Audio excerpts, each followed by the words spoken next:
आपने समय दिया, आपका बहुत बहुत धन्यवाद। माननीय सदस्य सुश्री सयोनी घोष जी। धन्यवाद अध्यक्ष महोदया, आपने मुझे बोलने का मौका दिया। मैं अपनी पार्टी की भी आभारी हूँ for this opportunity. Madam, supplementary demand for grants is a constitutional pre-arrangement, and I agree that it should definitely not be objected. But it also raises the question as to why does the government need further allocation when it has not been able to spend what it already has. In financial year 24, government's final consumption expenditure was 14%, but it decreased to 4.4% in financial year 25 second quarter. This means that the government has spent much less this year as compared to last year. In the first quarter of 24-25, government spending was 4.15 lakh crore, and many cited model code of conduct a reason for spending less. But in the second quarter, it further decreased to 4.1 lakh crore. Madam, to my simple understanding, this grant is being demanded from the exchequer, but this is the money which is collected from the people, and it is meant to be spent for the people. Since Professor Shougata Rai has already spoken about the technical aspect, today I choose to speak on what this government has delivered to the people of this country, the utilization of resources and departments it's seeking additional grants for, and also its complex relationship with the state of West Bengal. Sir, इनके bulldozer के चलते madam Bharat के लोग सवाल पूछना भूल गए, और भारत की जनता आजकल इतनी भूखी है कि खाने को धोखा भी खा लेती है। मैडम, भारत में एक मिडिल क्लास जो एक साल पहले एक वेजिटेरियन थाली 100 रुपये में खाता था, आज वही वेजिटेरियन थाली 152 रुपये की हो गई। टमाटर की कीमत 247% बढ़ गई, आलू की कीमत 180%, लहसुन 128% और तेल, नमक, आटा, मैदा 18%। पहले आम आदमी पॉकेट में पैसा लेके बाजार जाता था और थैली भरकर सामान लाता था, लेकिन अमृतकाल में आदमी थैली भरकर पैसा लेके जाता है और पॉकेट में आलू, टमाटर, प्याज लेके घर वापस आता है। सर, माननीय वित्त मंत्री ने पहले कहा था कि बहुत हो गई महंगाई की मार, अब की बार मोदी सरकार, और आज उनके विचार में inflation is an international problem, महंगाई एक अंतर्राष्ट्रीय समस्या है। तो विश्व गुरु, विश्व बंधु इस अंतर्राष्ट्रीय समस्या का समाधान क्यों नहीं कर पा रहे हैं? Ma'am, 74% of Indians are unable to afford a healthy diet. The household savings have plunged to a 50-year low. Around 48% of the households in this country are facing a financial crisis क्योंकि उनका खर्चा उनकी कमाई से ज़्यादा है. The economic inequality in India is a 100-year high.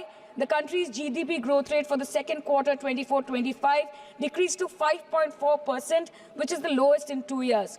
The government's total debt has reached a staggering 176 lakh crore, and the total debt is expected to soar up to 185 lakh crore by the end of the financial year.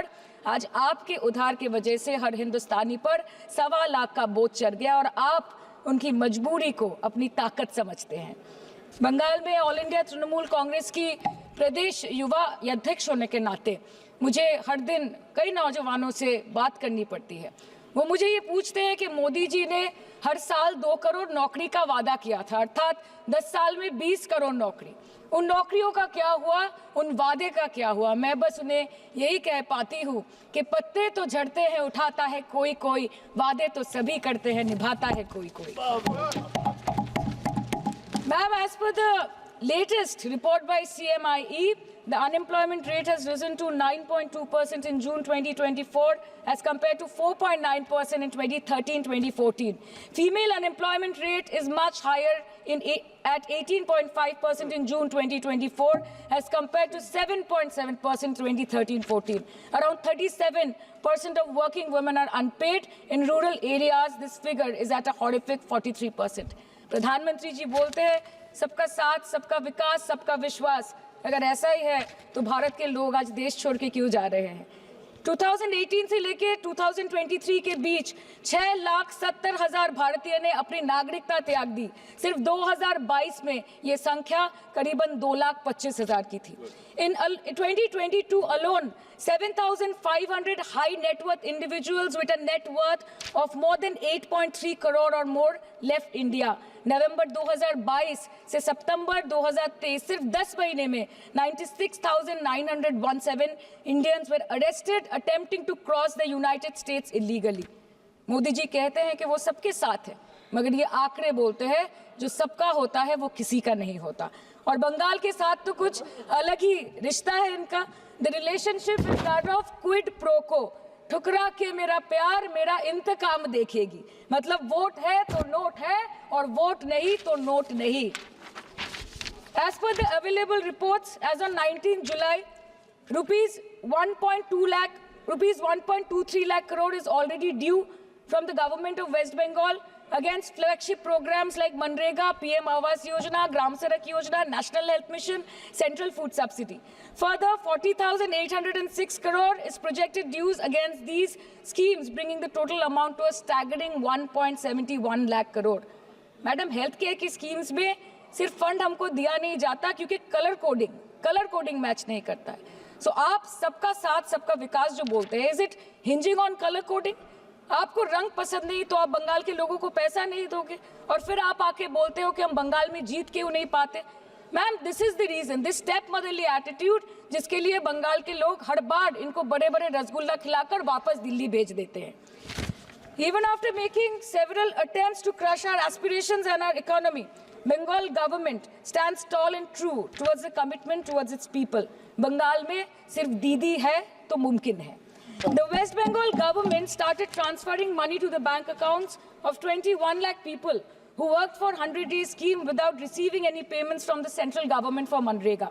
Even before Ayushman Bharat, in Bengal, Shastra Shati, a cashless scheme was launched, providing treatment cost up to 5 lakh for per person belonging to any strata of the society. आज कलकत्ता के किसी आलिशान private hospital में जहाँ पे एक अमीर आदमी की चिकित्सा होती है, वही बगल वाले बेड में एक गरीब मजदूर, एक गरीब किसान की भी ट्रीटमेंट होती है। यही है ममता बनर्जी का विकास। और आपके अमृत काल में the cost of medical treatment has been doubled in the last 5 years। आप फार्मास्यूटिकल्स के सर आरजीकर पे बात ना बोले, आपकी सीबीआई पे अभी तक कुछ बोल नहीं पाए। हम लोगों ने जो हमारी पुलिस ने जो बोला था, they are still sticking to that. So उसके बारे में मत बात करें, ठीक है? आप उत्तर प्रदेश के बारे में बात करें ना sir. Sir, medical inflation is at 14%। Regularly लिए जाने वाले दवाइयों की कीमत 50% बढ़ गई। आप सिविल एविएशन के लिए ग्रांट्स मांग रहे हैं। एक डोमेस्टिक फ्लाइट, उसकी राउंड ट्रिप की टिकट 20 से 30 हजार में बिक रही है। आम आदमी आज हवाई चप्पल पहन के हवाई जहाज नहीं चल रहा, आम आदमी हवाई चप्पल बेच के हवाई जहाज चल रहा है। You are demanding funds for education but conveniently ignoring the fact that 11 lakh children have dropped out of school according to your own data. आज भारत में सिर्फ 47.51% स्कूलों के पास कंप्यूटर की फैसिलिटीज है और उसमें 33% के पास internet connection. In law and justice, you are not been able to provide legal aid to more than 1% of the eligible population. In public enterprises, 5.1 lakh public sector jobs have disappeared in the last 10 years. Railway में करीबन 2.5 lakh post बाकी हैं और उसमें से vacancy है in critical safety categories. नए भारत में आजकल ट्रेन पटरी के ऊपर कम और पटरी के बाहर ज्यादा चलती है। मुझे दुख लगता है इस सदन में ये कहते हुए मैडम कि मैंने अपने लोकसभा क्षेत्र जादवपुर लोकसभा क्षेत्र के लिए एक बारुईपुर कोबी सुभाष मेट्रो एक्सटेंशन की मांग की थी। मुझे डिपार्टमेंट से ये चिट्ठी मिली जिसमें उन्होंने लिखा है that this project is not economically viable and this project is unremunerative। तो आपको अगर सब जगह से पैसा चाहिए तो मुझे ये बात समझ में नहीं आती कि लोग खुद के लिए आपको वोट देते हैं कि आपके फायदे के लिए वोट देते हैं। मैं आपको इतना ही बोलना चाहती हूँ, दिस वाज द रीजन अपने प्रॉफिट के लिए आज इन्होंने सीनियर सिटीजन का कंसेशन भी बंद कर दिया और सीना ठोक के ये बोलते हैं कि 2022-23 अर्थ वर्ष में हमने 15 करोड़ वरिष्ठ नागरिक से 2242 करोड़ कमाए। धन्यवाद माननीय सदस्य। मैं 2 बात और बोल के खत्म कर दूंगी कि लोकसभा पे खर्च करके क्या फायदा मैडम, जब यहाँ पे विपक्ष को बोलने का अधिकार ही ना हो। लोकसभा के लिए भी तो ग्रांट मांगा है ना मैम। और अभी सर बोल रहे थे कि बेटी बचाओ बेटी पढ़ाओ, तो 10 साल पहले मोदी जी ने लॉन्च किया था, लेकिन उसके 80% पैसे सिर्फ पब्लिसिटी और मार्केटिंग और एडवर्टाइजमेंट में खर्च कर दिए। आपके उत्तर प्रदेश, मध्य प्रदेश, राजस्थान में ना आप बेटी को पढ़ा पा रहे और ना आप बेटी को बचा पा रहे। बंगाल आए और देखिए कि ममता बनर्जी ने विधानसभा में अपराजिता एक्ट में बिल पास किया है, कन्याश्री किया है।